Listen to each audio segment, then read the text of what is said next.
Raffi adalah seorang pemuda sederhana dari sebuah kampung kecil di pinggiran kota. Kehidupannya jauh dari kata mewah. Ia tinggal bersama ibunya yang sudah tua di sebuah rumah kayu kecil yang nyaris rubuh.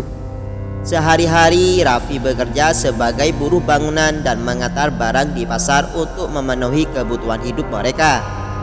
Walau hidup serba kekurangan, Raffi adalah pemuda yang jujur, rajin, dan rendah hati. Suatu hari, seorang kenalan lama keluarganya datang ke rumah. Pak Karim, seorang mak jomblang terkenal, membawa kabar yang mengejutkan. "Raffi, bagaimana kalau kamu menikah?" tanyanya sambil tersenyum lebar. Raffi terkejut. "Menikah? Pak Karim, saya bahkan tidak punya cukup uang untuk makan, apalagi menikah." Pak Karim tertawa kecil. "Kamu tidak perlu khawatir soal itu. Calonnya adalah seorang wanita baik, tapi dia memiliki kekurangan. Dia bisu." Raffi terdiam. Ia tahu dirinya tak pantas untuk berharap banyak dalam hidup. "Jika itu kehendak ibu, saya akan menurut," katanya pelan, melirik ibunya yang duduk diam di sudut ruangan.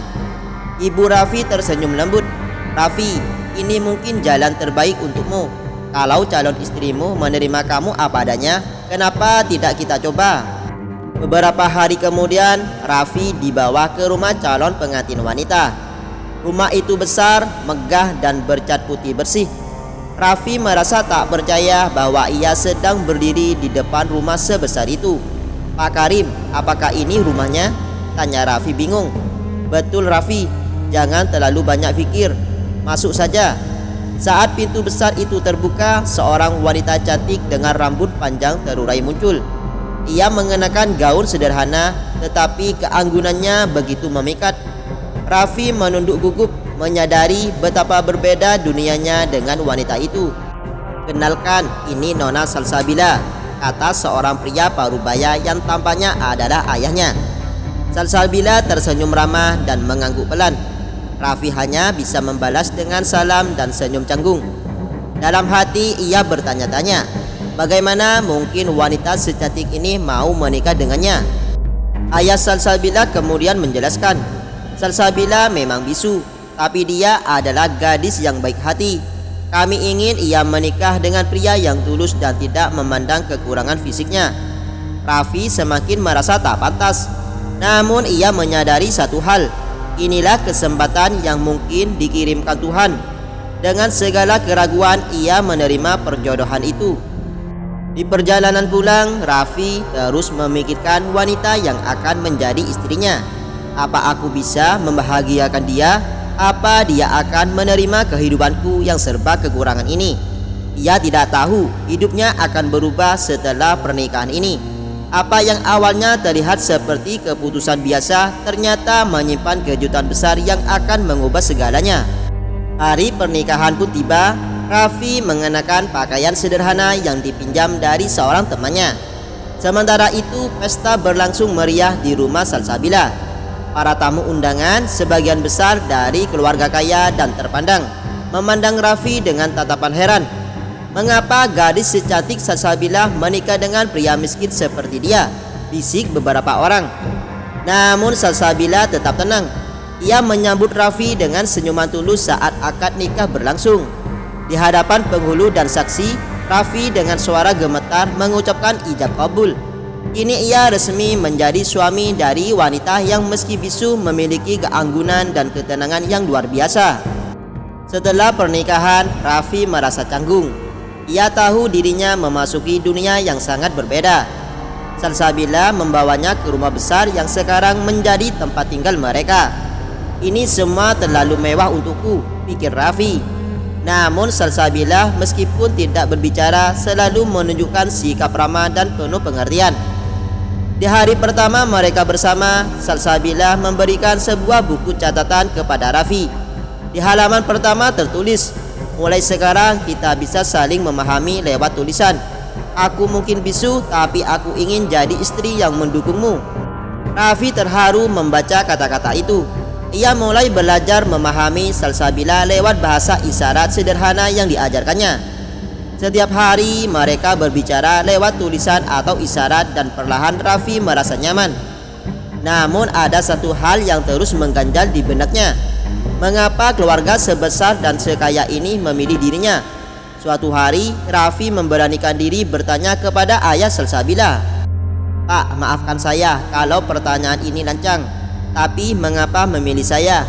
Saya tidak punya apa-apa, bahkan masa depan saya pun tidak pasti." Ayah Salsabila menatap Raffi dalam-dalam sebelum menjawab. "Raffi, keluarga kami memang kaya, tapi kekayaan tidak menjamin kebahagiaan. Salsabila pernah mengalami trauma besar ketika tunangannya dulu meninggalkannya karena dia bisu. Kami ingin dia bersama pria yang menghargai hatinya, bukan hartanya. Dan kami percaya kamu adalah orang itu." Mendengar itu, Raffi merasa beban di hatinya sedikit berkurang. Ia berjanji dalam hati, "Aku mungkin miskin, tapi aku akan mencintai Salsabila dengan tulus." Hari-hari berlalu dan Raffi mulai bekerja lebih keras untuk menunjukkan bahwa ia bisa menjadi suami yang bertanggung jawab. Setiap pagi ia bangun lebih awal untuk membantu Salsabila merawat taman di rumah. Salsabila pun selalu menyemangati Raffi dengan tulisan-tulisan kecil yang ia tinggalkan di meja makan, seperti "Aku bangga padamu" atau "Kamu adalah hadiah terbaik dalam hidupku." Namun kejutan terbesar terjadi beberapa minggu kemudian. Ketika Raffi sedang bekerja, ia dipanggil oleh seorang pria berjas yang ternyata adalah asisten pribadi ayah Salsabila. "Raffi, Tuan Besar ingin bertemu dengan Anda di kantor." Dengan perasaan gugup, Raffi pergi ke sebuah gedung besar di pusat kota. Di sana, ayah Salsabila menyambutnya dengan senyuman. "Raffi, kamu sudah membuktikan bahwa kamu adalah pria yang bertanggung jawab dan bekerja keras. Aku punya tawaran untukmu." Raffi menatapnya bingung. "Tawaran, Pak? Aku ingin kamu belajar mengelola salah satu cabang usaha keluargaku. Ini bukan soal uang atau kekayaan. Aku ingin memberimu kesempatan untuk berkembang demi masa depanmu dan Salsabila." Raffi terdiam. Ia merasa ini seperti mimpi. Bagaimana mungkin pria miskin sepertinya diberi kepercayaan sebesar ini? Dengan suara mantap ia menjawab, "Pak, saya tidak punya pengalaman. Tapi jika Anda percaya pada saya akan bekerja sebaik mungkin." Hari itu menjadi titik balik dalam hidup Raffi. Ia mulai belajar dari nol, dibimbing langsung oleh ayah Salsabila dan timnya. Salsabila meski tidak berbicara selalu menjadi pendukung terbesar Raffi. Lewat isyarat dan tulisan, ia menunjukkan rasa bangga dan cintanya yang tulus. Namun perjalanan mereka masih panjang. Cobaan besar akan datang menguji kekuatan cinta mereka. Seiring berjalannya waktu, kehidupan Raffi berubah drastis. Ia kini menjadi seorang manajer di salah satu cabang usaha keluarga Salsabila. Meski awalnya sulit, Raffi bekerja keras mempelajari cara mengelola bisnis. Ia tidak hanya berusaha membuktikan dirinya layak dipercaya, tetapi juga ingin membahagiakan Salsabila, wanita yang telah memberikan banyak kepercayaan kepadanya. Salsabila meskipun tidak pernah berbicara selalu menjadi sumber kekuatan Raffi. Setiap pagi ia menyiapkan sarapan sederhana dengan tulisan kecil di meja makan, "Semangat hari ini Raffi."